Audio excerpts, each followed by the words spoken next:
चालू कीमत जो अभी चल रहा है, जो वित्तीय वर्ष अभी चल रहा है, उसी को हम लोग चालू कीमत कहते हैं। इस पर जो डेटा निकाला जाता है उतना सटीक नहीं होता है। दूसरा एक शब्द और है, वो जानने का प्रयास करते हैं, स्थिर कीमत। स्थिर कीमत, स्थिर कीमत का मतलब ये हुआ कि हम लोग जब डेटा निकालते हैं तो बीते हुए साल को एक फिक्स डेट मान लेते हैं, बीते हुए वर्ष को हम लोग एक आधार मान लेते हैं, उसी आधार पर हम लोग क्या निकालते हैं, नेशनल इनकम को पता करते हैं। ये हो गया। तीसरा बात करते हैं अब हम लोग थोड़ा सा इससे आगे, तो आधार वर्ष अगर हम मान लिए 2017-18 मान लिए, जो बीत गया है हम इसको कोई भी ईयर्स को मान सकते हैं नेशनल इनकम निकालने के लिए। अब बात करते हैं कि नेशनल इनकम निकालने के लिए राष्ट्रीय स्थिर कीमत जो दर्शाता है, राष्ट्रीय स्थिर कीमत जिसको NNP कहते हैं, NNP, जो राष्ट्रीय स्थिर कीमत जो दिखलाता है, NNP का मतलब हो गया नेट नेशनल प्रोडक्ट। क्या हो गया? Net national product. Net national product क्या है? नेट नेशनल प्रोडक्ट, ये हुआ इसका। इस चीज को आधार वर्ष जब हम मानते हैं तो उसी पर नेट नेशनल प्रोडक्ट निकलता है।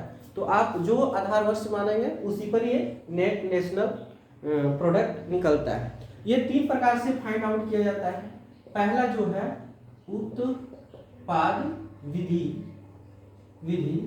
इसको हम लोग कह सकते हैं, उत्पाद विधि को कह सकते हैं प्रोडक्ट्स मेथड। इसमें क्या होता है, उत्पाद विधि में क्या होता है, उत्पाद विधि से नेशनल इनकम को फाइंड आउट किया जा सकता है। और हम लोग कहते हैं इसमें एक चीज, इसमें थोड़ा सा क्या किया जाता है कि इस विधि में उत्पादित समस्त वस्तु या सेवा, यहाँ दो चीज आ गया, ये समस्त वस्तु या सेवा।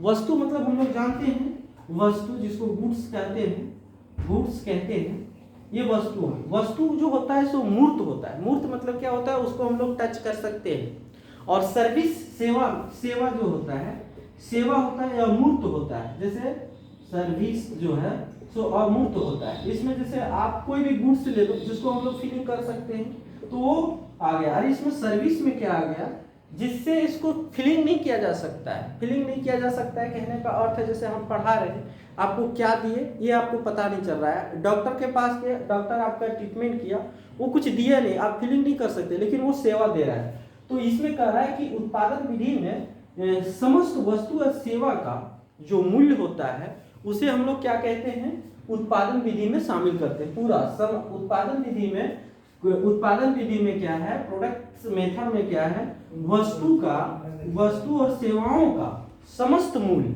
वस्तु और सेवाओं का समस्त मूल्य जोड़ा जाता है। और उसी जोड़ने के बाद उसी को क्या कहा जाता है, उत्पादन विधि कहा जाता है। समस्त मूल्य और सेवाओं को जोड़ा जाता है, उसे क्या कहा जाता है, समस्त वस्तु और मूल्य को जोड़ा जाता है इसमें। और इसी को हम लोग कहते हैं जीडीपी। क्या कहते हैं, जीडीपी इसी को कहता है। लेकिन इसमें क्या होता है, दोहरा काउंटिंग होने की संभावना रहता है, दोहरा काउंटिंग होने की संभावना रहता है। वो आगे बताएंगे कि दोहरा काउंटिंग कैसे होता है। तो पहला नेशनल इनकम निकालने के लिए पहला मेथड क्या है, उत्पादन विधि, जिसको प्रोडक्ट्स मेथड कहा जाता है। इसमें वस्तु और सेवाओं के मूल्य को जोड़ा जाता है और उसे क्या कहा जाता है, जब जोड़ दिया जाता है तो उसको जीडीपी कहा जाता है। ये हो गया फर्स्ट मेथड। ये क्या हो गया, फर्स्ट मेथड। ये क्या हो गया, फर्स्ट मेथड हो गया। लेकिन इसमें जो किया जाता है वो ये सारे वस्तुओं सेवाओं को जोड़ा जाता है, लेकिन अंतिम मूल्य को जोड़ा जाता है। फर्स्ट वाले को नहीं जोड़ा जाता है, अंतिम मूल्य। अंतिम मूल्य मतलब कहने का अर्थ है कोई वस्तु को प्रोडक्शन करने में, मटेरियल में लगा, लैंड में लगा, वो सबको जोड़ के ना उसका सब एक साथ इंक्लूड करके लास्ट में जो लगाया जाता है उसका वो अंतिम मूल्य होता है। तो पहला नेशनल इनकम निकालने के लिए सबसे पहला क्या है, उत्पादन मेथड या उत्पादन विधि या प्रोडक्ट्स मेथड। ये आपको समझ में आ गया। दूसरा बात करते हैं आय गणना विधि। दूसरा क्या बात करते हैं, आय गणना विधि। दूसरा मेथड क्या है, आय गणना विधि। दूसरा मेथड क्या है, दूसरा मेथड क्या है, आय गणना विधि। क्या है, आय गणना विधि। इसको हम लोग कह सकते हैं इनकम मेथड। क्या कर सकते हैं, इनकम मेथड कर सकते हैं। अब इसमें क्या होता है, सो देखो आय, इसमें क्या है, आय गिनना है, राष्ट्रीय देश का कितना इनकम हो रहा है वो पता लगाना है। तो पहला उत्पादन विधि से जितने सारे गुड्स प्रोडक्ट होता है उसका प्राइस करके और सेवा को हम लोग जोड़ देते हैं तो वो देश का इनकम आ गया, उसको जीडीपी करते हैं। दूसरा आय गणना विधि है। आय गणना विधि क्या है, इनकम मेथड है। इनकम मेथड में क्या होता है वो थोड़ा समझने का प्रयास करते हैं।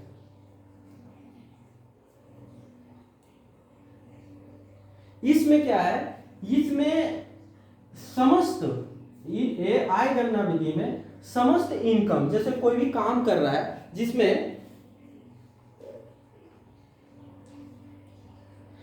इसमें सभी का आय को जोड़ा जाता है। आय से पता नहीं चलता है कि सभी का आय जोड़ा जाता है। जैसे वो निजी क्षेत्र हो, जैसे प्राइवेट क्षेत्र हो, प्राइवेट सेक्टर हो या पब्लिक सेक्टर हो,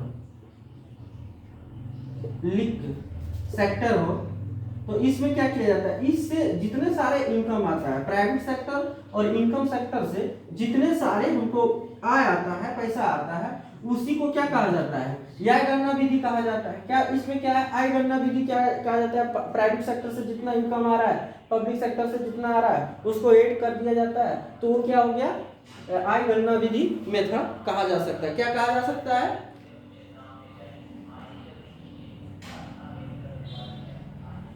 यह जो है भारत में आय गणना विधि दो नियम से निकाला जाता है। इसमें आय गणना विधि है, आय गणना विधि जो है, आय गणना विधि प्राइवेट सेक्टर और पब्लिक सेक्टर से निकाला जाता है। ये आपको समझ में आ गई। दूसरी अगर हम बात करें, भारत में जो आय निकाला जाता है उत्पादन विधि और आय विधि के द्वारा दोनों से निकाला जा सकता है। उत्पादन विधि जितना हम प्रोडक्ट करते हैं और उससे जो इनकम आता है वो दोनों विधि से क्या निकाला जाता है, राष्ट्रीय आय निकाला जाता है भारत में। तीसरा अगर बात करें तो तीसरा है आपका उपभोग विधि। क्या है, उपभोग विधि। क्या है, उपभोग विधि। इसको हम लोग कह सकते हैं कंजूमशन मेथड। इसमें क्या है, ये ज्यादातर डेवलप कंट्रियों में यूज किया जाता है। ये जो है उपभोग विधि जो है ज्यादातर डेवलप कंट्रियों में उपभोग किया जाता है। डेवलप कंट्रियों में इस विधि को अपनाया जाता है। इसमें क्या होता है कि आप कितने वस्तुओं का उपभोग किए, कंज्यूम किए, यूज किए, उससे और आपका वेतन जो है और आपका बचत को जोड़ा जाता है। इसमें क्या किया जाता है, जो भी वस्तुओं का आप जो भी गुड्स का आप यूज किए तो उसका प्राइस होगा। उसके बाद भी जो आप सेविंग किए, क्या किए, सेविंग किए, कुछ तो सेविंग किए, ये सब दोनों को इंक्लूड करके क्या निकाला जाता है, नेशनल इनकम निकाला जाता है। क्या निकाला जाता है, नेशनल इनकम निकाला जाता है। और ये उसी देश में सक्सेसफुल होता है डेवलप्ड कंट्री में, जैसे अमेरिका हो गया, इंग्लैंड हो गया, जो विकसित देश है उस देश में इसका ये प्रयोग किया जाता है। तो आपको आशा करते हैं ये तीन विधि आपको समझ में आ गया होगा। अब एक बार फिर से हम लोग बात करते हैं तीनों विधि का। पहला क्या होगा, उत्पादन विधि। क्या हो गया, उत्पाद विधि। दूसरा क्या हो गया, आय विधि। तीसरा क्या हो गया, उपभोग विधि। ये तीन विधि के द्वारा हम नेशनल इनकम को फाइंड आउट करते हैं। क्या करते हैं, नेशनल इनकम को फाइंड आउट करने का ये तीन मेथड है। पहला क्या है, पहला क्या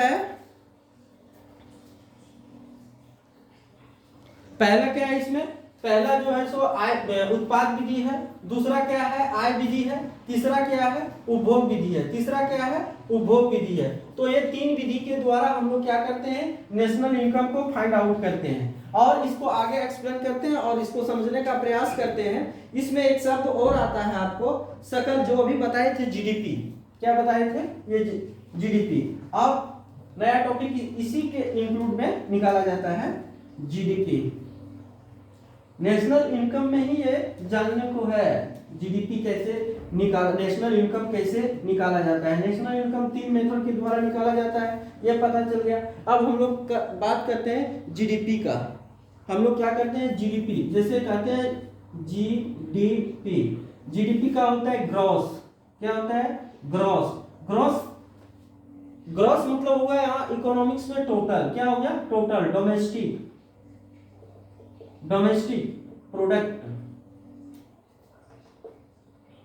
प्रोडक्ट्स, यानी कि ग्रॉस डोमेस्टिक प्रोडक्ट, हिंदी में इसको कहा जाता है सकल घरेलू उत्पाद कहा जाता है। क्या कहा जाता है, सकल घरेलू उत्पाद। इसका मतलब ये हुआ कि ग्रॉस डोमेस्टिक प्रोडक्ट यानी सकल घरेलू उत्पादन आपने देश के बाउंड्री के अंदर एक फिक्स ईयर लिमिटेड रहता है, इसमें एक लिमिट ईयर दिया जाता है, लिमिट ईयर में। तो 1 साल हो गया, मान लिया 1 साल है, और इसमें बाउंड्री रहता है, क्या रहता है, फिक्स, इसमें बाउंड्री रहता है, बाउंड्री आपका 1 साल है, लिमिट है 1 ही साल, इससे आप ज्यादा नहीं ले सकते हैं। और दूसरी बात कर रहा है कि बाउंड्री आपने कंट्री के बाउंड्री के अंदर, यानी कि आपने देश के सीमा के अंदर जितने सारे प्रोडक्ट होता है उसी को जीडीपी में शामिल किया जा सकता है। आप यूं ही समझ लें, आप ऐसे एक शब्दों में लिखें, एक वर्ष में 1 ईयर्स में आपने देश की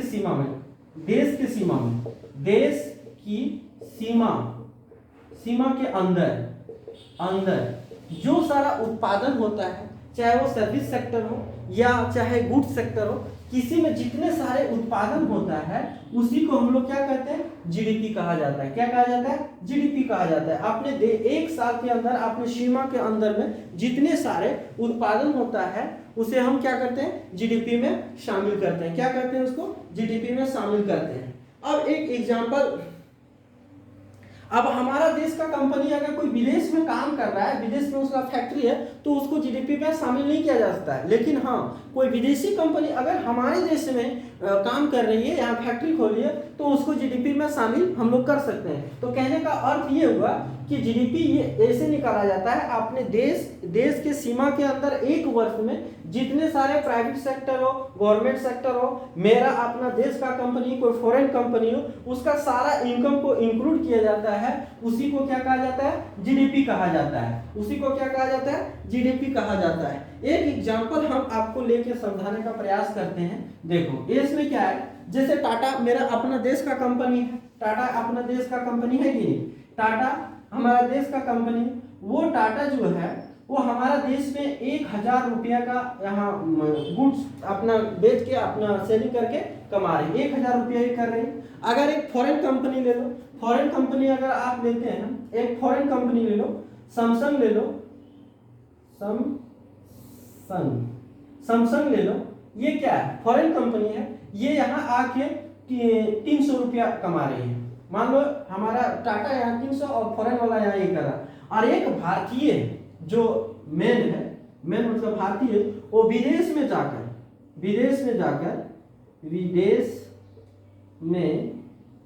भारतीय कितना कमा रहा है, मान लो 200 रुपया कमा रहा है, तो अगर हम जीडीपी में शामिल करेंगे, तो हम क्या करेंगे, हम आपको पहले बताएं कि जीडीपी जो सो हमारे देश की सीमा के अंदर जो काम कर रहा है, तो हमारे देश में टाटा कर रहा है, तो 1000 रुपया इसका हो गया। सैमसंग हालांकि विदेश का कंपनी, लेकिन हमारे देश में काम कर रहा है कि नहीं, तो वो क्या है, वो हो गया, वो इसमें इंक्लूड कर देंगे। लेकिन आप कहोगे कि भारतीय जो विदेश में काम कर रहा है उसको हम जीडीपी में शामिल करेंगे, नहीं करेंगे, तो हमारा टोटल जीडीपी यहाँ कितना हो जाएगा, इतना हमारा देश का हमारा जीडीपी हो जाएगा। क्योंकि हम अभी बताए कि हमारे देश की सीमा के अंदर जो काम कर रहा है, तो हमारे देश की सीमा में टाटा काम कर रही है, सैमसंग आके यहाँ काम कर रही है, लेकिन हमारा ही देश का आदमी अगर फॉरेन में वर्क कर रही है, फॉरेन में जाके काम कर रही है और 200 वहां से अर्निंग कर रही है, तो हम उसको जीडीपी में शामिल नहीं कर सकते हैं। ये आपको समझ में आ गया जीडीपी में। चलो अगला एग्जांपल लेके हम लोग समझने का प्रयास करते हैं। आप समझेंगे जीएनपी। दूसरा हम लोग समझने का प्रयास करेंगे जीएनपी। क्या करेंगे? जीएनपी। क्या है? जीएनपी। जीएनपी। दूसरा क्या है? जीएनपी। इसमें जी का अर्थ लेते हैं ग्रॉस। ग्रॉस क्या है? जीएनपी क्या क्या है? Gross national product. क्या है? Gross national products. Gross national product क्या हुआ? ग्रॉस नेशनल प्रोडक्ट क्या है? सकल राष्ट्रीय उत्पाद। इसे हम लोग क्या कर सकते हैं? सकल राष्ट्रीय उत्पाद। क्या कहते हैं? सकल राष्ट्रीय उत्पाद। क्या कहते हैं? सकल राष्ट्रीय उत्पाद। क्या कहा जाता है? सकल राष्ट्रीय उत्पाद कहा जाता है। इसमें क्या है? तो देखो, इसमें क्या है? GNP, gross national products. क्या है? Gross national product. क्या है बाबू? फिर से बोलो, ग्रॉस नेशनल प्रोडक्ट। इसमें क्या है? Gross national product. इसमें क्या है? इसमें केवल सिर्फ, जिसको कहते हैं सिर्फ भारतीयों का, इंडियन का इनकम को शामिल किया जाता है। इसमें क्या है? भारतीय की इनकम को शामिल किया जाता है। इसमें सिर्फ भारतीय के इनकम को शामिल किया जाता है। और यह पैसा जो है सो राष्ट्र का होता है। ये रियल राष्ट्र का पैसा होता है, देश का पैसा होता है। तो इसमें कहा जाता है ग्रॉस नेशनल प्रोडक्ट। क्या है इसका मतलब? Gross national product. क्या है? Gross national product. यह पैसा, यह मनी जो है सो क्या होता है? भारतीयों के द्वारा जो कमाया जाता है, अर्न किया जाता है, सिर्फ भारतीयों के अर्निंग को इसमें शामिल किया जाता है। और यह पैसा देश का पैसा होता है, देश के लिए ये काम में आता है। दूसरी इसमें क्या है? जैसे एक एग्जांपल हम आपको लेते हैं और इससे समझाने का प्रयास करते हैं, आप समझते हैं। जैसे कोई भारतीय है, कोई इंडियन भारतीय, वो विदेश में धन अर्जित कर रहा है, माने अर्जित कर रहा है, तो x रुपया है उसका। कोई भारतीय विदेश में धन अर्जित कर रहा है, तो मान लो x रुपया। और कोई विदेशी भारत में आकर धन अर्जित कर रहा है। क्या कर रहा है? धन अर्जित कर रहा है। उसको मान लिया y रुपीज। क्या मान लिए? y rupees. अब हम इसको एक तरीका से और समझने का प्रयास कर रहे हैं। जैसे अभी हमने आपको बताया, इसमें क्या होता है? जीएनपी बराबर GDP plus x minus Y. GNP मतलब क्या हो गया? ये देश के पैसा। जीएनपी मतलब क्या बताया? क्रॉस नेशनल प्रोडक्ट्स होता है, यानी कि ये पैसा देश के लिए काम आता है, देश के लिए बताए, तो जीएनपी हो गया।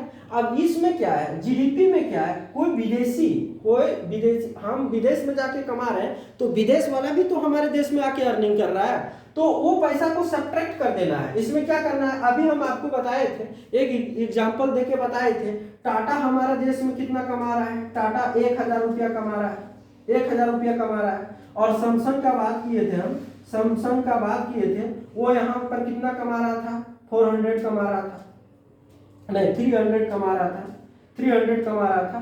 अब कोई भारतीय जाके विदेश में कमा रहा है, जो मेल है वो विदेश में कमा रहा है, मान लो 400 रुपया, 300 रुपया कमा रहा है, 200 कर दो, 200 रुपया जाके विदेश में कमा रहा है, ठीक है। अब इसमें क्या किया जाता है? और कोई विदेशी हमारे देश में आके 500 रुपया कमा रहा है, हो सकता है कि नहीं?